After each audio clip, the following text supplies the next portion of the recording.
Okay, so the first thing to say is thanks for coming and spending your lunchtime here to listen to me tell you about how eating will make you live shorter. So I thought I'd start by introducing you to this man, Dave Fisher.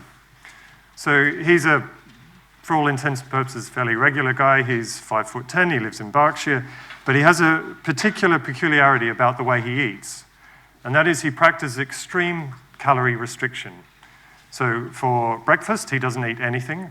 For lunch, he eats about 500 calories, and for dinner, he eats about 1,000 calories per day. And that 1,500 calories is about 2/3 of what the NHS recommends for the average male. And this has significant physiological costs. He's verging on underweight by his BMI. He's only 6% body fat, which is about the level of a professional athlete. And you'll be pleased to know that when you do this for a long period of time, at least after the first 5 years, you're no longer hungry. So why is he doing this? Why all of this suffering and effort and this physiological cost? Well, he and the thousands of other people who exercise calorie restriction believe that this will add an extra 30 to 40 years of healthy life to him. So I thought it would be interesting to look at what the evidence actually is for this from the experiments that have been done, and what we know now from some work we're doing in my lab to understand about the interaction between diet and aging. So I work here in this building in the Institute of Healthy Aging, which is on the 3rd floor in the Darwin. And we look for any genetic environmental intervention that will extend healthy lifespan. And we try and do this to improve old age life for older people. But we don't work with humans in the lab, so we work with model organisms. And there are numerous reasons for doing this. One is they're relatively cheap to work with. They've got good genetic reagents and they're easy to manipulate in the lab. But from our point of view, more importantly, they're relatively short-lived. So we have labs working with the nematode worm, C. elegans. This is a soil-dwelling worm that eats bacteria, and it lives for about 2 to 3 weeks. My lab and other labs upstairs work with the fruitfly Drosophila, and this lives for about 3 to 4 months. And then we have labs that work with mice and mouse tissues, and these guys live for about 3 to 4 years. And so we hope to learn something about human aging by trying to intervene with these short-lived model organisms. And if we test the same thing in all 3 of them, we think we might have something that's evolutionarily conserved, and it might be relevant for humans for aging as well. So I'm sure everyone's aware we're living in an aging society. But I thought I'd perhaps show you this slide, since it tells us two interesting things that at least I wasn't so aware of until a few years ago. So this is the life expectancy at birth for dozens of nations around the world. So each one of these lines represents a different country. And so one thing you can see is that for all of these countries, life expectancy at the time of birth has been increasing over time. So on the x-axis, we have the year of birth. But 2 interesting things. One is, if we draw a straight line here through the record-holding nation at any one point in time for the last 100 years, you can see that there's been a pretty steady linear increase in life expectancy at birth. And if we take the slope of this line, we can get how quickly this is happening. And it works out that for every 24 hours you live, we gain an extra 5 to 6 hours of extra life. The other interesting thing is that the slope of this line isn't showing any signs of leveling off at all, which means if this trend continues, half of the children that are born today should be expected to reach their 100th birthday. And even for someone like me, who's somewhere in their 30s, I'm expected to live until my 90s. So this is obviously fantastic. We're all living longer and more healthier, but it inevitably leads to these problems, and these are the diseases that kill us, so the diseases of aging. And so, rightly so, there's an enormous emphasis on research on focusing on each one of these diseases in order to come up with a treatment for each one of these diseases. However, those of us who work in aging might put forward that these are all caused by one common underlying factor, and that's aging itself. And so by understanding and addressing the aging itself, we could potentially understand and massively improve old-aged health for all people. So we all know of ways that you could increase your life expectancy. So you could decrease risky behaviors. So if you drive, wear a seatbelt, or better still, don't drive at all. If you smoke, stop smoking. You could take some exercise. This would help increase your life expectancy. And we all know of people who do this under the picture of perfect health. This man here is Dick Bavetta. He's a referee in the Professional National Basketball League in America, and he has been for the last 37 years. This year he'll be 74 years old, and he's still an active referee in the NBA. But the truth of the matter is that it's more like this for most people. So we know that the people who are the ones who are living the longest and reaching their 100th birthdays now have done all the things that they shouldn't do. They smoke, they drink, they're overweight, and in some cases they're even obese. And so this tells us something about the strength of the genetics that we have in forming our life expectancy outcomes. But first of all, before we try and understand how to treat aging, we need to understand what actually causes aging itself. So I must say there's some doubt about this, but probably the most intuitively attractive idea, which is generally accepted, is that we age similarly to most things, which is that we accumulate damage over time and fall apart. So one way is wear and tear, mechanical wear and tear. So we all know that as we get older, our joints go, and this could just be through mechanical wear and tear over time. But also, we live in an aerobic environment, and to metabolize our food to generate energy, we generate partially reacted oxygen, which is very reactive and reacts with molecules inside our cells. And this type of reactive oxygen species damage could lead to sort of general malfunction of intracellular components that could escalate and sort of lead to a catastrophic failure over time. But the major difference between us and this car is that we have our own built-in repair mechanisms. And so we could potentially slow down aging by either changing the rate of damage accumulation or by changing the maintenance of the whole system. And this has got enormous capacity because if we look around in nature, we actually think there are some organisms that may even be immortal. So on the left here, this is the so-called immortal jellyfish, and on the right, the marine hydra. And the way people have studied this is if you go out into the wild and collect a whole lot of these hydra and bring them back into the lab, presumably you collect a whole lot of different ages.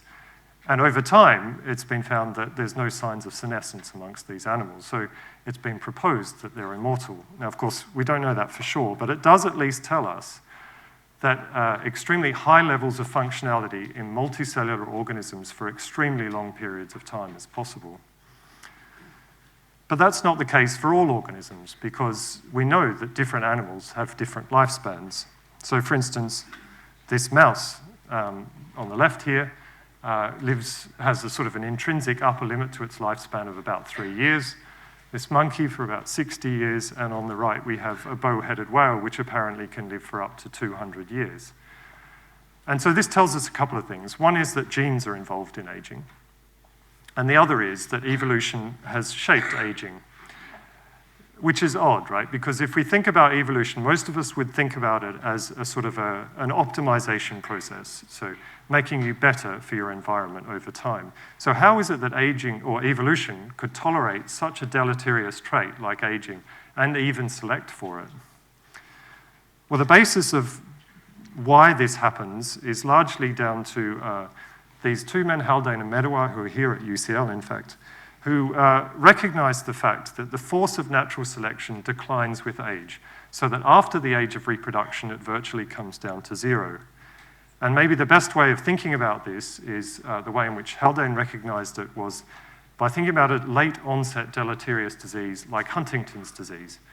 Now, this has a genetic basis, and so it's passed on from one generation to the next. But by the time the sufferer realizes they have the disease, they've already passed it on to the next generation. So you can see how this deleterious mutation can escape the force of natural selection by having a late onset. So maybe aging actually works in the same way, where effectively we're passing on aging to the next generation. A slight variation on this idea was proposed and formalized by George Williams, who put forward this idea of what he called antagonistic pleiotropy. So this is the idea that early in life, perhaps the genes that cause beneficial effects early in life are the same genes that cause aging. Thereby, you could generate a system where you actually select for aging. And the argument goes like this. So this is my nephew, he's very young, and so there's a strong selection pressure for him to reach reproductive peak and pass on his genes to the next generation. So what if the genes that cause this enhancement early in life are in fact the same genes that cause this detrimental effect late in life and ultimately lead to death? Then we have a system. I have an alternative version of this, if Brian Cox doesn't do it for you. I found this amazing photo on the web.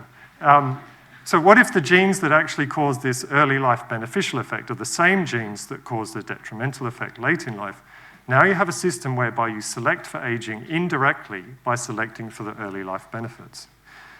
And if that's the case, it means that we're all host to genes whose normal function it is to cause us to age.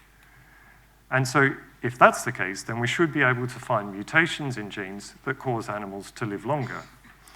And in fact, this is exactly what was found. So 25 years ago now, the first single gene mutation was reported for the nematode worm, C. elegans, which, as you can see from this lifespan plot, basically doubled lifespan for the worms. And it was in 2001 that people first discovered a single gene mutation in flies that also extended lifespan. And in fact, this came out of the Institute for Healthy Aging upstairs, which was remarkable because people thought for a long time that perhaps this worm thing was just some worm peculiarity. They have an alternative developmental phase, which is effectively like suspended animation. And so perhaps they were just recapitulating this effect during adulthood. So when the first single gene mutation was found in flies, people really started to pay attention. And then a couple of years later, it was also found a single gene mutation that extended lifespan in mice. So there are two very interesting facts about this, I think. One is that these mutations conform to that idea of antagonistic pleiotropy. So by mutating the gene, the organisms have a late life beneficial effect, they live longer, but they pay the price earlier in life because they're usually dwarf and they're usually subfecund, so they're lower fertility as well. The other interesting thing about it is that all of these organisms, those mutations for all of these organisms were actually found to exist in the same molecular pathway, and that's to do with insulin signaling. So this really looks like one of those interventions that's evolutionarily conserved and therefore may be relevant to human aging. So just in case you don't know, I thought I'd explain just quickly what insulin signaling is and how it might be involved. So inside our bodies, we're made up of tissues and cells inside of tissues. And on each of our cells, we have various molecular mechanisms for dealing with food. So when we eat food, our body needs to tell us we've eaten food so that we then take up those nutrients and put them to good use. So when we eat sugar, our pancreas secretes insulin that goes into our bloodstream and tells peripheral cells that have insulin receptors that they need to take up this sugar and put it to some good use, for instance, in growth. So what I've been saying is that perhaps by mutating genes that are in this pathway, we turn down those genes that are related to growth and somehow set up an alternative state inside the cells that's to do with self-preservation and better preserves the organism for longer. So that's fine when you're dealing with an animal where you can mutate its genes, but we can't do this for humans, obviously. And so now we come back to this idea of how calorie restriction might be involved in extending lifespan. Because for most of us, there's often the equation between sugar in our diets and the calories in our diets. And so we come back to Dave Fisher and his calorie restriction diet. And this was made, well, more prominent, I guess, last year, if any of you saw the BBC Two program on Horizon about eating less and living longer. And he went through a number of these diets. So from the outright calorie restriction diet, through various sort of intense fasts, I guess, through to what finally he found was the most satisfactory of them all, which is the 5-2 diet, in which you eat normally for 5 days, and on 2 days of the week, you reduce your income, if you're a girl, 500 calories, if you're a boy, to 600 calories for those 2 days. And if any of my friends are representative of this, I reckon about 20% of the people here are probably even practicing this diet now. But where does this actually even come from? Why do we think that eating less might make us live longer? Well, there is some experimental evidence for this, and it mostly goes back to this paper, which was sort of the first recognized calorie restriction experiment to extend lifespan. And this was published in 1935, in which Clive McKay took a group of white rats and he split them between 2 treatments. One that had free access to food, and the others that had access to a limited amount of food that was increased over time gradually. So on the top left graph here, you can see there are two lines that rapidly shoot up on the y-axis and then are maintained at a high level throughout life. And these represent the body weight of those groups that were given free access to food. So they rapidly gained weight and they maintained it throughout their lives. These other lines that are sort of stepwise increases throughout life, these are the restricted animals. So they were given a limited amount of food that then restricted their development. And when they started to look a bit sick, they were given a little bit more food. And so you can see this sort of stepwise increase. And the idea was that if you stretch out their developmental phase by feeding them less food, and then you keep going with that decreased food throughout life, you stretch out all the phases of life and perhaps you live longer. And in fact, this is kind of what he found, is that if you look at the lifespan curve of the fully fed animals, you can see they die much more rapidly than those that were on the calorie-restricted treatment. So this was some time ago now, and since that time, there have been many, many experiments in many organisms reporting a positive effect of calorie restriction to extend lifespan. And that's all the way from single-celled organisms like yeast, through invertebrates, through lower vertebrates, and even into mammals. And most recently, there have been 2 reports in the literature, at least, that report at least some kind of positive effect on lifespan of calorie restriction in monkeys. And so I think it's pretty easy to spot which one's the calorie-restricted one, the sort of anxious-looking one on the left. And this one on the right, to me, just looks like a grumpy old man, to be honest. Anyway, so I guess what's going on here is they're trying to reproduce that effect that I was talking about with the mutation, whereby restricting food somehow lowers this signaling pathway into the cell to increase growth and sets up an alternative self-protecting state that protects the organism for longer. And as a side effect of this, we know that we gain certain other features.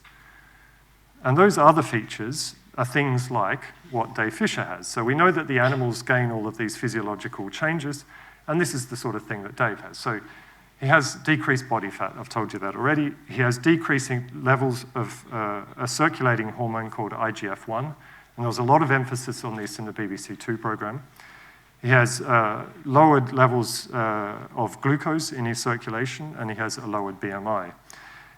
Other calorie restrictors, including Dave, would report all sorts of other physiological benefits. So for instance, if you close your eyes and try and balance on one foot, apparently this declines rapidly with age, and it's quite a good marker of how old you are. So calorie restrictors would claim that they can do this for longer than someone for the same age. Some report improved reflexes for someone of the same age. Others report improved short-term memory and improved IQ. So some of these things I don't think are that impressive because you can practice at them and get better at them. But other things, like lowered IGF-1 or lowered glucose, you can't cheat that. So the critical thing here is, even though you've got these features of an organism that would be longer lived, the key thing is, are these actually going to cause you to be longer lived? Is it worth the investment? So I thought I'd take a couple of minutes to go back to the monkey data, since this should be most informative to us. So there are 2 reports, as I said, on the effects of calorie restriction on lifespan in monkeys. And the top left, we have the age-related survival for the first group of monkeys. And you can see in blue, the blue line, you can see the animals that have had free access to food, and in the red line, the animals that were calorie restricted. And you can see there's quite a separation there. So there's more animals alive in the restricted group than in the fully fed group at the moment. However, this graph doesn't contain all of the data. So there are a number of deaths that occurred through non-aging related causes, and these were things that were reported like gastric bloat or complications due to anesthesia. And that's fine to take them out of the data, but it should be that they occur roughly equally between the 2 groups, so that when you reinstate them, you should preserve the difference between the 2 lifespan curves. But in actual fact, when you reinstate those deaths, you can see on the right that the calorie restriction group has actually been more dramatically affected by those non-aging related deaths than the other group. And there's actually no significant difference between these 2 lines at the moment. Now, there may be some difference that's going to happen on from this point, but that's a kind of a doubtful outcome in the end. And this is real, and this is important, right? Because if you practice calorie restriction in order to live longer, you don't want to know that there's an increased chance that your diet's something that's not aging-related through complications due to surgery, for instance. So what about the second report? That's the first one that came out in 2009. What about the second one that came out last year in Nature? Well, here actually the data is even more doubtful. So we have a late onset calorie restriction treatment here on the bottom left. The solid lines represent males and the dashed lines females. Again, the calorie restricted groups in red and the fully fed, or the ones with free access to food, are in blue. And so you can see here there's pretty much no difference between the two food treatments for males or for females, and there's no statistical difference between them. And when you start the treatment even earlier in life, because this was late onset calorie restriction, we find that there's pretty much no effect again, the same trend again. So we have solid lines for males, dashed for females. But in this case, the red lines seem to be below the blue lines, if anything, indicating again that at best there may be no effect in calorie restriction to extend lifespan. So I guess this raises the question, well, what's going on here? Why have we had all of these positive reports of calorie restriction extending lifespan in all of these different organisms, and then when you do it in the monkeys, it doesn't work? Well, I think there's kind of a reporting bias here. So if you change the food and see a lifespan extension, it's very easy to report that in the literature. But if you change the food and see nothing, you can't actually report that in the literature, obviously, unless you're working with monkeys. So if you're working with monkeys, everyone knows you're doing it, and everyone wants to know what the answer is. And so you can't not report this lack of effect. And so I think this points to something, and actually if you look into the literature more closely, you'll find all sorts of small reports of people saying, we tried calorie restriction in our animals and it didn't work. And so I think that this is telling us something about the way that food interacts with the organism to affect its lifespan outcomes. And basically it says that we're missing something here, and there's more information than what we have available to us at the moment. So there are three kind of obvious things that I put forward that we're missing. And there's probably more than this. But the three things that I could think of straight away were that genes matter. Our genetic makeup matters. We all know that different people live for different amounts of time. Like I said earlier, this woman smoking off her 100th birthday candle, that this could then interact to affect the way we respond to the dietary treatment for lifespan outcomes. The other reason is that diet is complicated. So if you just look on the side of a cereal packet, there are dozens of nutrients, and all of them have recommended daily intake allowances, that all of these things could be important in shaping our lifespan. Now, calories are a really convenient way of summarizing food into one number. So it's very easy to, watch your calories and eat a bit less, but it's not so easy to monitor all the nutrients in the diet and make sure you get a proper balance of them that could be beneficial for longer life.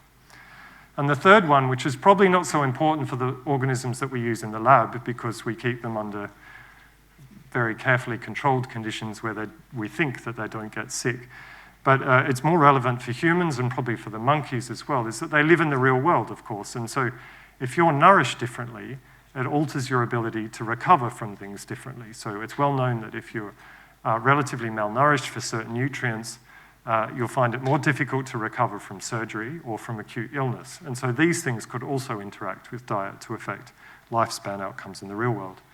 So we're going to talk about 1 and 3, but I thought I'd just take a little bit of time to look a bit more about number 2, because this is the work we do in my lab at the moment.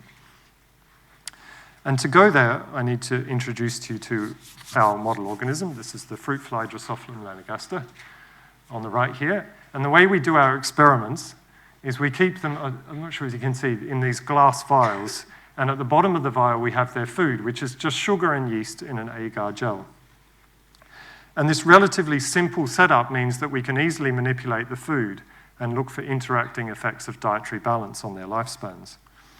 So when we dilute all the nutrients in the food beyond the extent to which they can compensate by feeding more, we find that they gain an extra roughly 20% lifespan increase, which is not dissimilar from what we find for the other organisms under those calorie-restricted diets.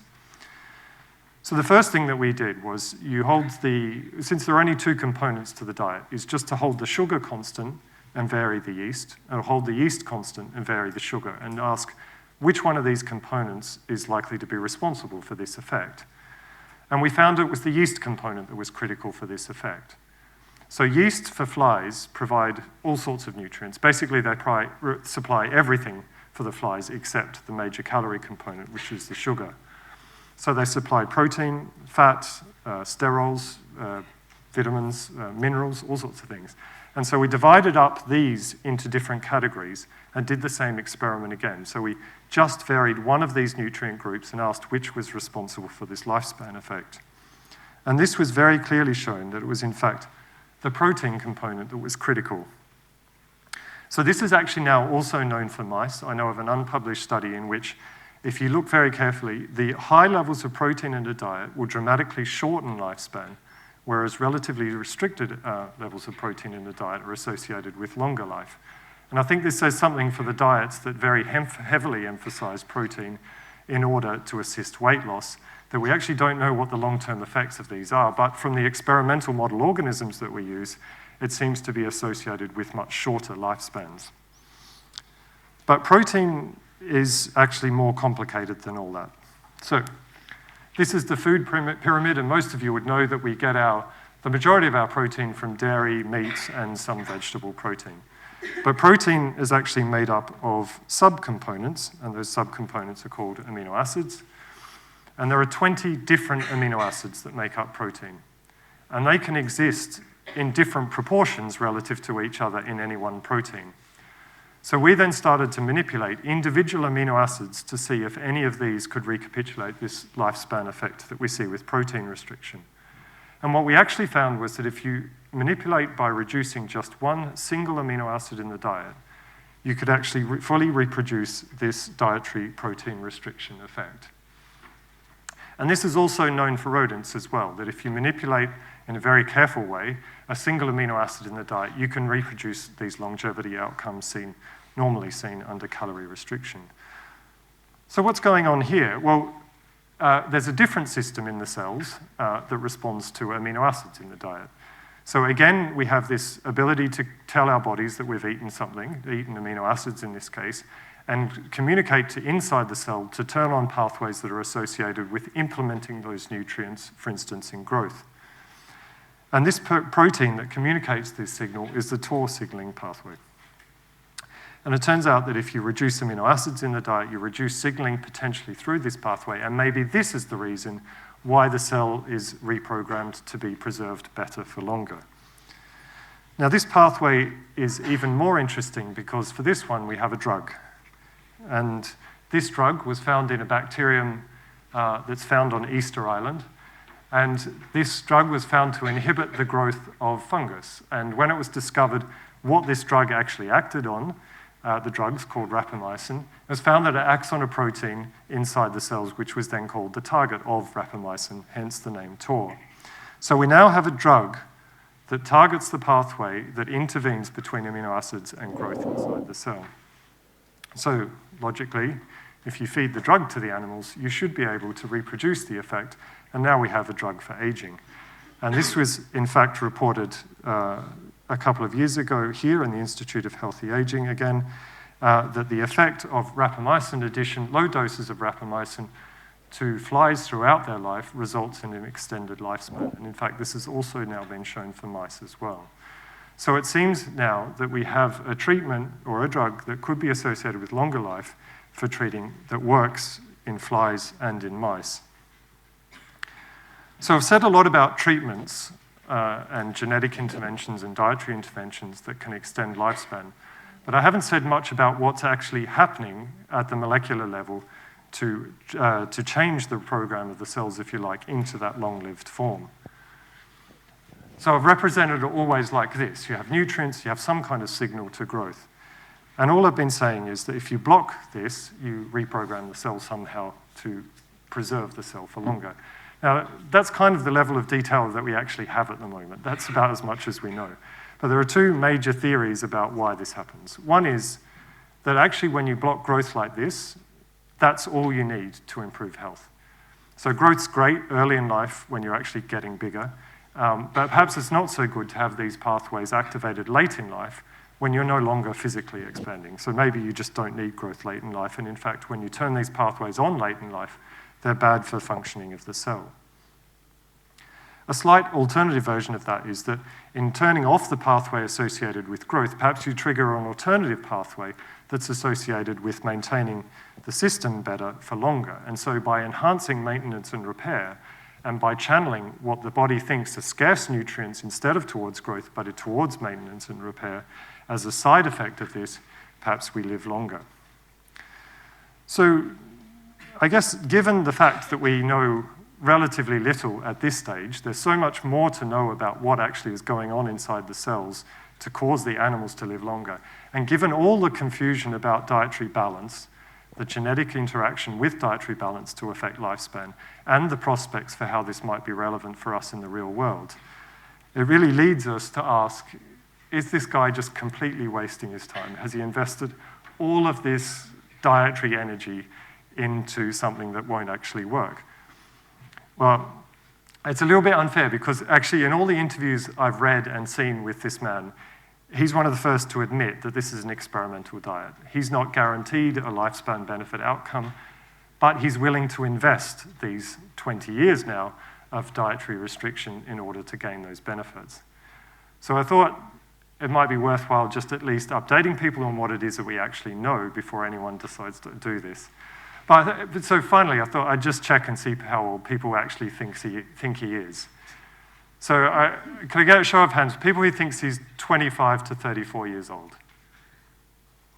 35 to 44?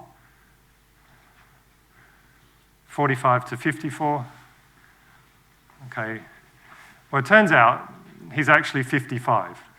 So I think most people would agree that even if he's not going to live longer, at least he looks better for his age. So that just leaves me to thank the people in my lab that actually do the work, and then the funding agencies, and of course you for coming and listening to my talk. So thank you.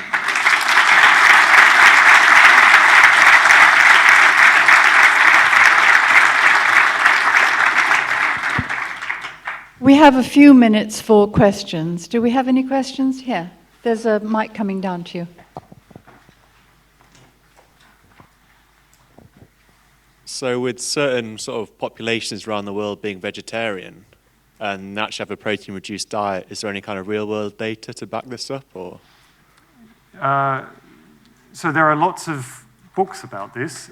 There's one book that someone gave me called The China Diet. I'm not sure whether people have read this. Anyway, it's very strongly promoting the fact that the rural Chinese diet with relatively low amounts of meat and a high emphasis on vegetarianism, as well as daily exercise and all this sort of stuff, is in fact the key to living longer. So there are various studies that seem to agree with that. There's also some work that's been done on the Japanese population. You may have heard of the island of Okinawa, and they've eaten a relatively low amount relative to mainland Japanese people, and these people tend to live longer than those on mainland Japan. And when they emigrate to America, their lifespans dramatically reduce. So there's sort of evidence there. Yeah. Environmental factors as well. Yeah. Humans are difficult. Right, we have another down here.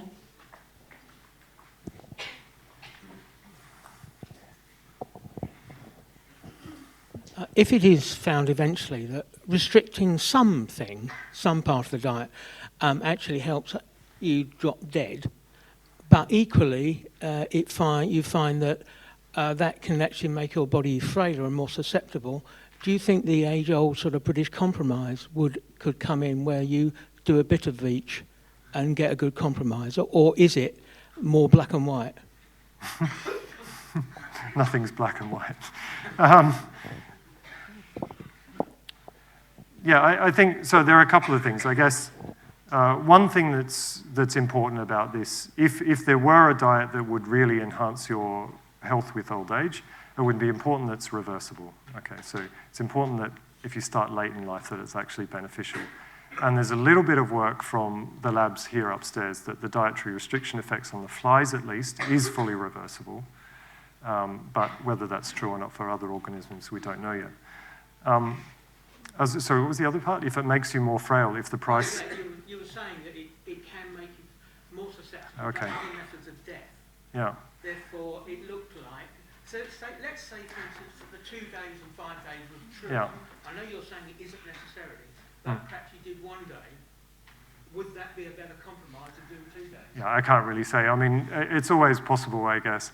I think what's really important here is that what we end up doing is we end up refining these dietary or genetic treatments to the extent where we can try and tease out the beneficial effects from those detrimental ones as much as we can. And this should then put us in the best possible position to understand the molecular processes that are going on here and actually really come up with an intervention that's properly targeted towards aging rather than coming up with these compromises as well. Thank you. We have some questions at the back there.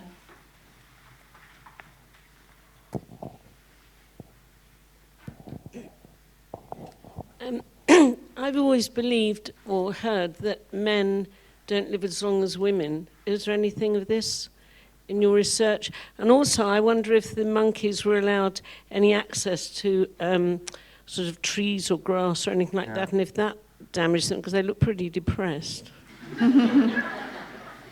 I think you're right about the monkeys. They really, I think this is a pretty hard life, living in these experimental setups. So I'm not exactly sure what the setup was for the monkeys, but I do understand they had restricted movement, so I don't know exactly what the setup was. So I can't really answer that one. There is a difference between males and females in life expectancy. Exactly why that is, we don't know. I can tell you, my lab doesn't work on this, but there's some work in Linda Partridge's lab that is trying to address this now, at least for the flies. Okay. Yeah. We have another question here. Thank you. I just had a question. I wonder if you've got any recent research you can recommend about carbohydrates as well. I don't know if you mentioned that. I came a little bit late because I know a bit about the carbohydrates and the recent research about breast cancer and using that to sort of either prevent it or to... So I'm not aware of really clearly shown effects of... It depends what you mean. So levels... So one of the major problems when we're discussing this always is that it's relative to something, okay? So one of the major criticisms is that all you're doing is just preventing someone from overeating. So of course you're going to make them live longer, all right?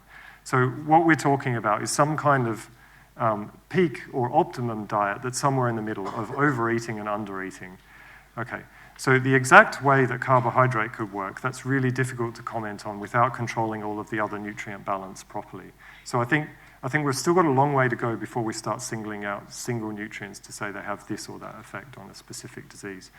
But what I can say is that there's something weird about these amino acid restriction diets, and I'm not exactly sure what it is, but I'm also aware of evidence in mice at least that if you deprive mice of a single amino acid for days before surgery, that they have a much improved outcome after surgery. And I don't understand why this is, but people think this might be activating some stress response pathway that then enables you to recover much quickly once you've come out of it. So I can't really comment on your exact question. I think we've got time for one more question, and there's a gentleman here.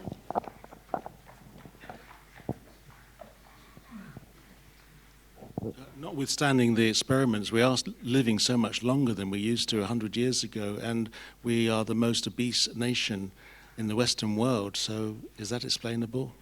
No, and every now and then you see this in the media, right, that being a bit overweight is actually good for you. And I think there was one just the other day in the press as well. But I think there's some reporting bias, again, to do with that, which can explain those effects. I think the majority of the gains that we've achieved over the last 100 years have largely been doing things like just washing your hands, or antibiotics, or these types of things. And so it means that we're all living much healthier throughout life up until the point at which we start experiencing these age-related diseases. And that's been reflected in where we focus our research efforts now, that we're much more interested in those diseases now. Yeah. Right, well, thank you for your questions, and I think you'd like to join me in thanking Dr. Piper for his very interesting lecture.